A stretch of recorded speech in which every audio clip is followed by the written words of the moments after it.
this episode. Today, we're diving into a fundamental shift in how we think about AI.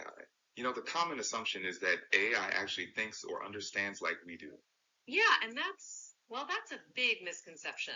AI doesn't think, it predicts. And that difference changes everything about how we interact with it. Exactly. When people believe AI thinks, they start trusting it in ways that can be risky. They stop questioning, stop thinking critically. Right, so let's unpack this illusion first. When you ask AI a question, it responds confidently, almost like a human. It explains, reasons, sounds intelligent. Uh-huh. Our brains automatically jump to, this thing understands.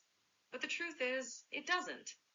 AI has no awareness, no intentions, no real understanding of meaning. It's a super advanced pattern completion engine. It looks at what words usually come next in similar contexts and picks the most probable one. Yeah, and that's not a limitation, really. It's a different kind of power. Instead of thinking, it's predicting based on massive data patterns. So to get concrete, imagine you type, the capital of France is AI doesn't know Paris like you do. It just predicts Paris because statistically, that's the most likely next word. Mm-hmm. And when you ask it to create a business plan, it's not reasoning through your business model. It's predicting what business plans usually look like, based on patterns it's seen. Same with explaining concepts. It's not understanding the concept itself, just predicting how explanations are typically structured. So what looks like thinking is really pattern completion at scale. That's a crucial distinction. Because if you think AI understands, you might trust it blindly, accept errors, and stop questioning.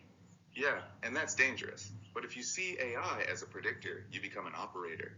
You guide it carefully, structure your inputs, and verify outputs.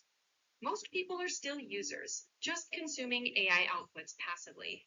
But experts need to be operators, actively shaping prompts and critically evaluating results. That's a big mindset shift. And it's where the TAJ framework comes in handy. Right. TAJ stands for Think, Ask, Judge, Accomplish. First, think clearly about what you want from AI. Then, ask with structure and constraints. Instead of vague prompts like, tell me about marketing, you say, create a 3-step marketing plan for a beginner YouTube channel in the AI niche with daily actions. That precision gives AI a clear pattern to predict from, so the output is more useful. Then judge the output. Check if it's accurate and relevant.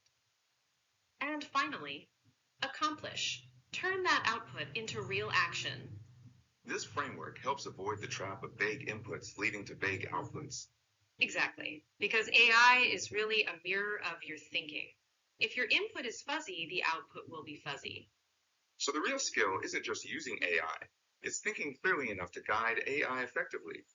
That's a powerful insight. It means mastering AI interaction is really about mastering your own cognitive clarity and prompt engineering.